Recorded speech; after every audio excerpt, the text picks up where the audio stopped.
गरीब लड़के के 3 सवाल। एक लड़का इतना गरीब था कि वह हर रोज़ खाने के लिए भटकता था और कहीं न कहीं से खाना इकट्ठा करता था, पर हर रोज़ उसका खाना गायब हो जाता था। एक दिन उसे पता चला कि एक चूहा उसका खाना चुराता है, तो उसने उस चूहे को पकड़ा और उससे पूछा कि तुझे पता है मैं इतना गरीब हूँ, फिर भी तू मेरा खाना चुराता है। अगर तुम्हें चुराना ही है तो किसी अमीर का क्यों नहीं चुराता? तो वह चूहा बोला कि तेरी किस्मत में जो कुछ चीज़ें लिखी हैं तुम्हें वही मिलेगा। भले तू कितनी भी कोशिश कर ले, भले तू कितना भी धन इकट्ठा कर ले, उसे अपने पास नहीं रख सकता। यह जानकर लड़के को बहुत आश्चर्य हुआ कि ऐसा कैसे हो सकता है। तो चूहे ने कहा कि अगर तुझे जानना है कि तेरी किस्मत में क्या लिखा है तो भगवान बुद्ध के पास जाना ही पड़ेगा। वही तुम्हें बता सकते हैं कि तुम्हारी किस्मत में क्या है।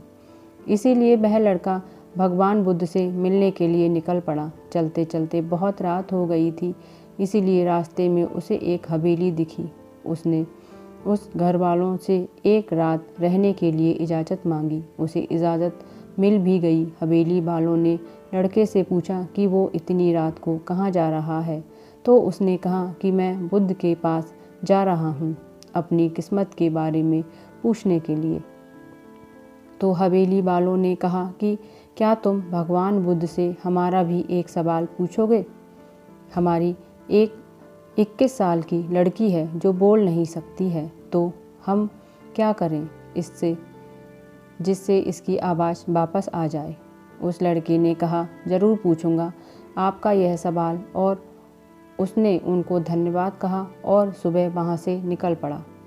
आगे रास्ते में बहुत बड़े बड़े बर्फ़ के पहाड़ थे। वह बड़ी मुश्किल से पहाड़ पर चढ़ा तो उसे वहाँ एक जादूगर मिला। उसने उस लड़के से पूछा कि वह कहाँ जा रहा है। तो उसने कहा कि भगवान बुद्ध के पास जा रहा हूँ, अपनी किस्मत के बारे में पूछने के लिए। तो जादूगर ने कहा कि क्या तुम भगवान बुद्ध से मेरा भी यह सवाल पूछोगे?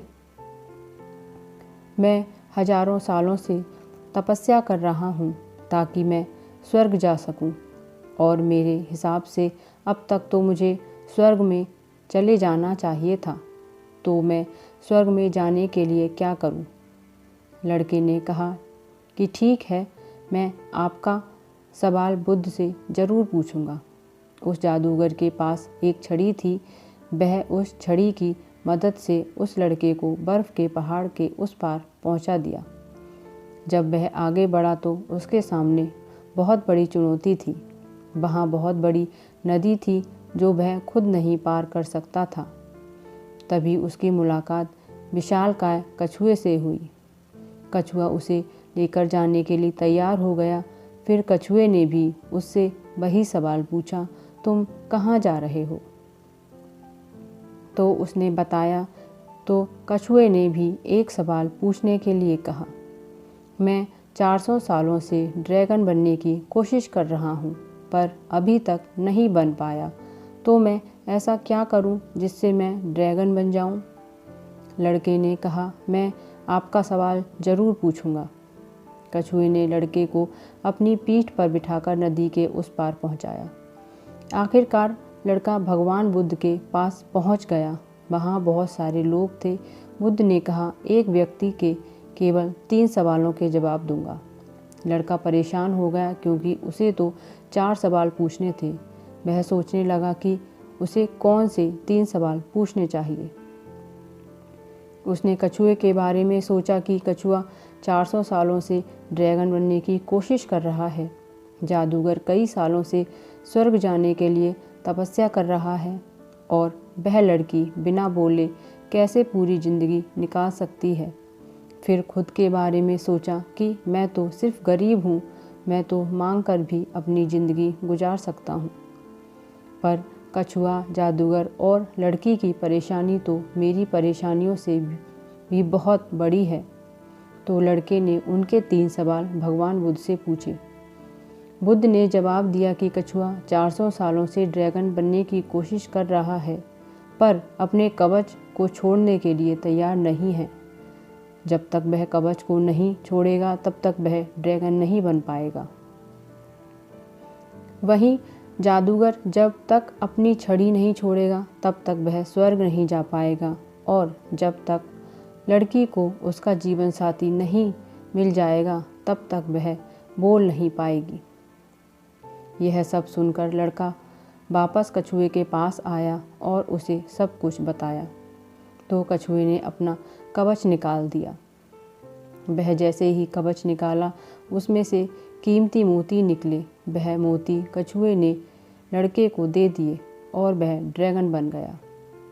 फिर जादूगर के पास गया और सारी बात बताई तो जादूगर ने अपनी जादू की छड़ी लड़के को दे दी और वह स्वर्ग में चला गया। उसके बाद लड़का उसी हवेली में गया जहाँ उसने रात गुजारी थी। जब वह वहाँ गया और सारी बात उन घरवालों को बताई तो उन्होंने उस लड़की की शादी उस लड़के से करा दी। तो लड़की बोलने लगी। इस तरह लड़के को पैसा, पावर और एक खूबसूरत जीवन साथी मिल गई। जीवन में कुछ पाने के लिए कुछ देना पड़ता है। जब जादूगर ने छड़ी दी तो उसे स्वर्ग मिला।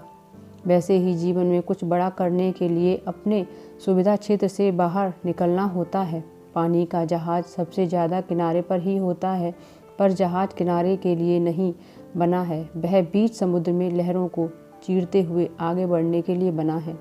इसीलिए जीवन में कुछ बड़ा करने के लिए रिस्क तो लेना ही पड़ता है। तो दोस्तों, ये थी मेरी आज की कहानी। अगर पसंद आई हो तो उसे लाइक कीजिए और मेरे चैनल को ज़रूर सब्सक्राइब कीजिए।